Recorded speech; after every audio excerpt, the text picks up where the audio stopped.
রাজধানীতে ম্যাট শিক্ষার্থীদের ওপর পুলিশের লাঠিপেটা, আহত 18। অপারেশন ডেভিল হান্ট অভিযান শুরু করায় সরকারকে ফখরুলের সাধুবাদ। তিস্তার ন্যায্য হিস্সা দিতে ভারতকে বাধ্য করব, জানালেন উপদেষ্টা Asif Mahmud.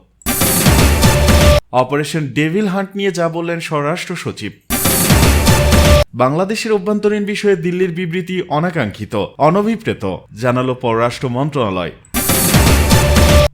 Operation devil hunt অভিযান শুরু করায় সরকারকে ফখরুলের সাধুবাদ। অপারেশন ডেভিল হান্ট অভিযান শুরু করায় অন্তর্বর্তী সরকারকে সাধুবাদ জানালেন বিএনপি মহাসচিব মির্জা ফখরুল ইসলাম আলমগীর। রোববার যুক্তরাষ্ট্র থেকে দেশে ফিরে হজরত শাহজালাল আন্তর্জাতিক বিমানবন্দরের টার্মিনালে অপেক্ষমান সাংবাদিকদের প্রশ্নের জবাবে তিনি কথা বলেন। মির্জা ফখরুল বলেন, ডেভিল তো একমাত্র ফ্যাসিস্ট সরকারকেই জানি, এতদিনে পরে একটা বোধোদয় হয়েছে, সেজন্য অন্তর্বর্তীকালীন সরকারকে ধন্যবাদ জানাচ্ছি। তিনি বলেন, বাংলাদেশের ছাত্র জনতা ফ্যাসিস্ট শেখ হাসিনা সরকারকে একটা অভ্যুত্থানের মধ্য দিয়ে উৎখাত করেছে, কিন্তু দুর্ভাগ্যের বিষয় হচ্ছে হাসিনা ষড়যন্ত্র করছেন, তার পাতা ফাঁদে আমরা যেন পা না দেই।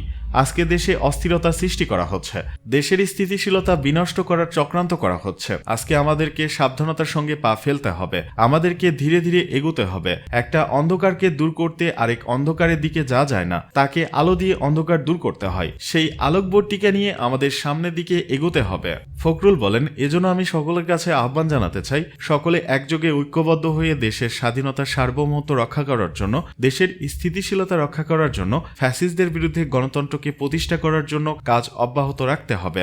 যুক্তরাষ্ট্রে তাদের সফর সফল হয়েছে বলে জানান বিএনপি মহাসচিব। তিনি বলেন, ম্যাডাম লন্ডনে আছেন, তিনি ভালো আছেন, তার ট্রিটমেন্ট চলছে।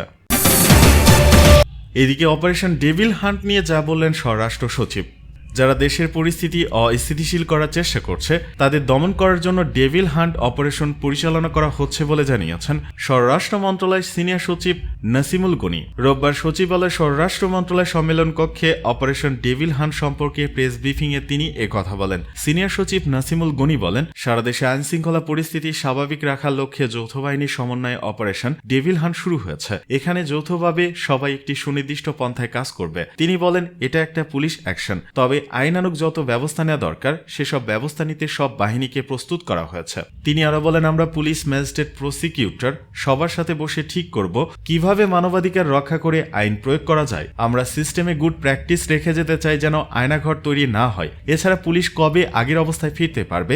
সাংবাদিকদের এমন প্রশ্নের জবাবে স্বরাষ্ট্র সচিব বলেন, যেসব দেশে বিপ্লব হয়েছে সেখানে পরাজিত শক্তিকে কেউ রাখে নাই। আমরা তো অমানবিক হতে পারিনি, এতে পুলিশ বাহিনীর মনোবল ভেঙে গেছে। আমরা সেই জায়গায় পরিবর্তন আনার চেষ্টা করছি। দেশের পরিবর্তিত পরিস্থিতিতে মানবাধিকার ও পরিবেশের উপর গুরুত্ব দিয়ে আইন প্রয়োগের বিষয়ে আগামী 11 ফেব্রুয়ারি সংশ্লিষ্ট কয়েকটি মন্ত্রণালয়ের উপদেষ্টাদের সাথে কর্মশালা করার কথা জানান তিনি। রাজধানীতে ম্যাট শিক্ষার্থীদের উপর পুলিশের লাঠিপেটা, আহত 18। মেডিকেল অ্যাসিস্ট্যান্ট ট্রেনিং স্কুলের সচিবালয় অভিমুখে লং মার্চ কর্মসূচিতে লাঠিপেটা করেছে পুলিশ। এতে সাংবাদিক সহ আহত হয়েছেন অন্তত 18। রবিবার বিকেল 5:15টার দিকে আহতদের ঢাকা মেডিকেল কলেজ হাসপাতালের জরুরি বিভাগে নেওয়া হয়। জানা যায়, উচ্চশিক্ষার সুযোগ, কমিউনিটি মেডিকেল অফিসারের শূন্য পদে নিয়োগ দেওয়া সহ 4 দফা দাবিতে সচিবালয় ঘেরাও কর্মসূচি করতে যাওয়ার পথে রবিবার বিকেলে শিক্ষা ভবনের সামনে তাদের লাঠিপেটা করে ছত্রভঙ্গ করে দেয় পুলিশ। এর আগে বিকেল 4:15 দিকে শাহবাগ মোড় থেকে লং মার্চ শুরু করে শিক্ষার্থীরা। সেখানে বাধা দিতে চাইলে পুলিশের সঙ্গে তাদের ধাক্কাধাক্কি হয়। পুলিশের ব্যারিকেড ভেঙে তারা লং মার্চ শুরু করেন। এ বিষয়ে ঢামেক হাসপাতালের পুলিশ ক্যাম্পের ইনচার্জ পরিদর্শক মোহাম্মদ ফারুক জানান, আহত 18 জনকে হাসপাতালের জরুরি বিভাগে আনা হয়েছে, তাদের চিকিৎসা চলছে। এদিকে তিস্তার ন্যায্য হিস্সা দিতে ভারতকে বাধ্য করব, মন্তব্য উপদেষ্টা আসিফ মাহমুদের। স্থানীয় সরকার ও যুব ও ক্রীড়া মন্ত্রণালয় উপদেষ্টা আসিফ মাহমুদ সজীব ভুইয়া বলেছেন, গত সরকার ভারতের সঙ্গে নতজানু হয়ে কেবল ছবি তুলেছে, কিন্তু তিস্তা নিয়ে কোনো কথা বলেনি। আমরা অন্তর্বর্তী সরকার পররাষ্ট্রনীতির ক্ষেত্রে প্রথম থেকে জোরদার আছি। আমরা তিস্তার ন্যায্য হিস্সা দিতে ভারতকে বাধ্য করব। রবিবার কাউনিয়ার তিস্তা সড়ক সেতু ও ব্রিজের পাশে তিস্তা নিয়ে করণীয় শীর্ষক শুনানিতে অংশ নিয়ে এসব কথা বলেন তারা। আসিফ মাহমুদ বলেন, তিস্তার চরে বিভিন্ন আবাদি ফসল নষ্ট হয়ে যাচ্ছে, এখানে কোল্ড স্টোরেজ নাই, তাই এখানে বেশি করে কোল্ড স্টোরেজ করা হবে, তাহলে কৃষকের ফসল নষ্ট হবে না। এখানে কাউনিয়া থেকে লালমনিরহাট ব্রিজের কাজ আমি থাকতেই শুরু করতে চাই। এখানে দেখেছি শিক্ষার হার কম, তাই এখানে কয়েকটি লাইব্রেরি স্থাপনের কাজ হাতে নিয়েছি। গণশুনানিতে অংশ নিয়ে জাতীয় নাগরিক কমিটির সদস্য সচিব আক্তার হোসেন বলেন, তিস্তার পারে যারা বাস করছে তাদের এক একজনের বাড়ি 5 থেকে 6 বার ভেঙেছে। রবীন্দ্রনাথ বলেছেন হাঁটু পানি, আপনারা দেখেন সেখানে হাঁটু পানিতে নাই। সবাই শুধু সান্ত্বনা দিয়েছে, কিন্তু 2025 সালেই এর একটা সমাধান চাই। নদী একটা সভ্যতার বিকাশ ঘটায়, নদী হবার কথা ছিল আশীর্বাদ, কিন্তু হয়েছে দুঃখ।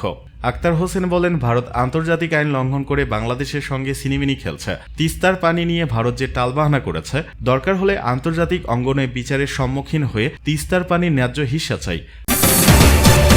বাংলাদেশের অভ্যন্তরীণ বিষয়ে দিল্লির বিবৃতি অনাকাঙ্ক্ষিত, অনভিপ্রেত, জানালো পররাষ্ট্র মন্ত্রণালয়।